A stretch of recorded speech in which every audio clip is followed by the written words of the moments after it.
Hi, this is Lynn, and welcome to another Persuasion Byte, bite-sized tips on persuasion that you can use right away. You may have heard the statistic that 38% of a person's impression of you comes from your voice tone and quality.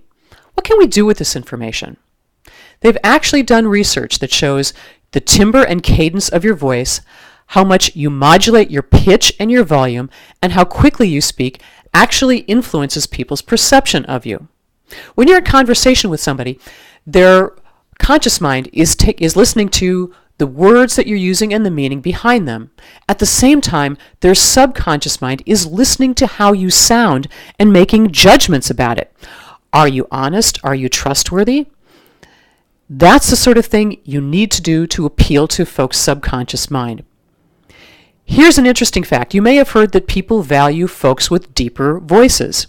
Here's the neuroscience behind that.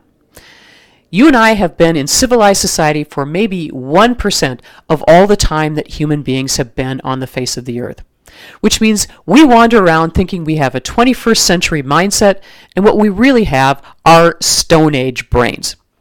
For example, men with lower voices have more testosterone and traditionally are more dominant.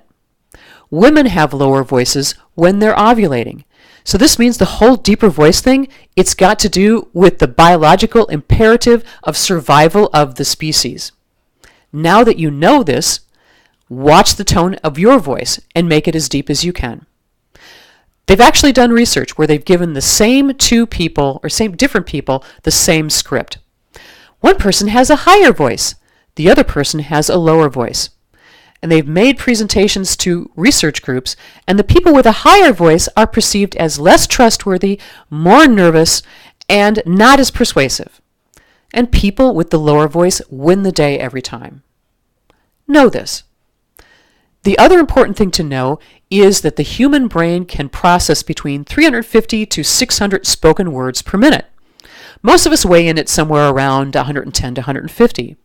But when you increase that to 175, so you're speaking slightly faster, people perceive you as being smarter and more confident than if you happen to be speaking at 102 words a minute. There you have it. You want to use your voice tone and quality to be more influential? Do the deepest voice you can and speed it up a little bit. Because when you do these two things, you become the most persuasive person in the room. Thanks for watching.